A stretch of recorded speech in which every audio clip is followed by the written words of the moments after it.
დღეს ძალიან სავსე და ტკბილი დღის ბლოგით მოვედი, რომელიც დაიწყო დათოსთან თამაშობით, შემდეგ კი საუძმე გავამზადე. ვცდილობ ხოლმე რომ ჩვენი კერძის ინგრედიენტები დავუწყოთ 10-საც თებში, დღესაც საერთო საუძმე გქონდა და ეს იყო ყიყლიყო, რომელიც დათიმ ძალიან გემრიელად მიირთვა და შემდეგ ვაშლიც დააყოლა. სუფრის შემდეგ მოვაწესრიგე, გამოუცვალე და გამოვედით გარეთ, რადგან ზემ გამოანათა და მინდოდა მესარგებლა ამით. ახლა გაჩვენებთ იარაღებს, რომლებიც ჩემი ბოსტნის დასამუშავებლად შევიძინე და მე თან ცოტა წავიმუშაოთ.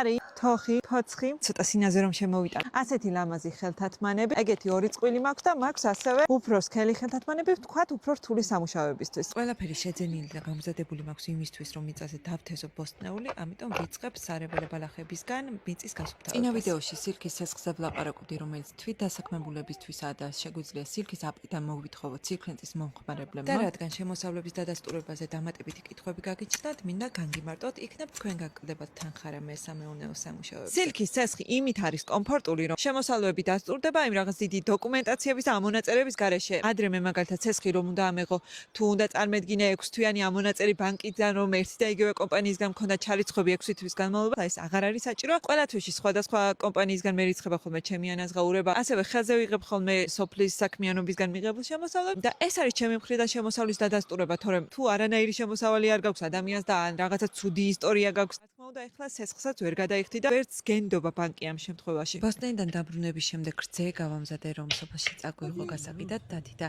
ილო მანქანაში მელოდებოდნენ. ცოტა ვისეირდეთ, ამასობაში ჩვენი ნათესავი შემოგვდა, რომელიც დათის მიეზალმა და რა თქმა უნდა, ელაპარაკა მოეფერა. ორი დღე გამოვალ ამ კაცუნასთან.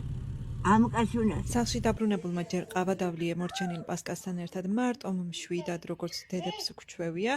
შემდეგ კი სადილის გამზადება დავიწყე, სანამ დათი და ილო ერთად ერთობოდნენ. დღეს ქათმისწვნიანი გქონდა მენიუში, დათის ცალკე გავუმზადე მარილის ჩაყრამდეს კრემსუპის მასა. სადილობის შემდეგ კი გავისეირნეთ და ამასობაში მოსაღამოვდა, ჩვენი ძროხებიც მოვიდნენ, რასაც მე და დათი ესე უბრალოდ ვუყურებთ ხოლმე და ასევე ვუყურებთ ქათმების ვახშმობის პროცესს, რომლებმაც დღეს 25 გასაყიდი კვერცხი დადეს და ოჯახში შემოსავალი შემოიტანეს.